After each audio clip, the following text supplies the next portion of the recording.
Sirli koinot olami ko'pchilikning e'tiborini tortishidayin. Osmon jismlari, turli sayyoralar va quyosh tizimining harakatlanishini kuzatish qiziqarli.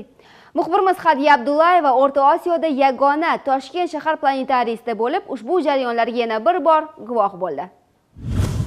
Saturn, Uran, Neptun. Biz bilamizki, yoz mavsumi yangi bilimlarni o'rganish uchun ayni muddaodir. Demak, biz bugun koinot olamiga birgalikda sayohat qilamiz. O'rta Osiyoda yagona Toshkent shahar planetariysi 10 yildan beri faoliyat yuritib kelmoqda. Bu yerdagi eksponatlar bilan tanishib, sirli koinot haqidagi ma'lumotlardan xabardor bo'lish mumkin.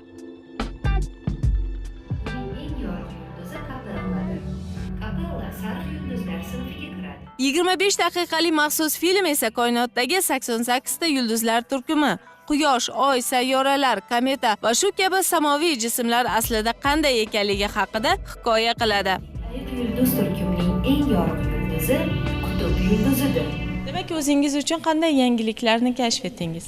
Ya'ni yangiliklar xuddi Quyosh haqida ma'lumotga ega bo'ldim va Quyosh ham bir yulduz ekan. Maktab va kollejlarda olgan bilimlarimni qaytadan yana yodga oldim. Turli sayyoralar haqida ko'p ma'lumotga ega bo'ldim. Yurtimizda astronomiya faniga qiziquvchilarga mo'ljallangan ushbu maskanga mustaqilligimizning 25 yilligi munosabati bilan turli yangi uskuna va eksponatlar keltirilishi ko'zda tutilgan. Hadiya Abdullayeva, Akmal Abduqodirov, O'zbekiston onlayn informatsion dasturi uchun.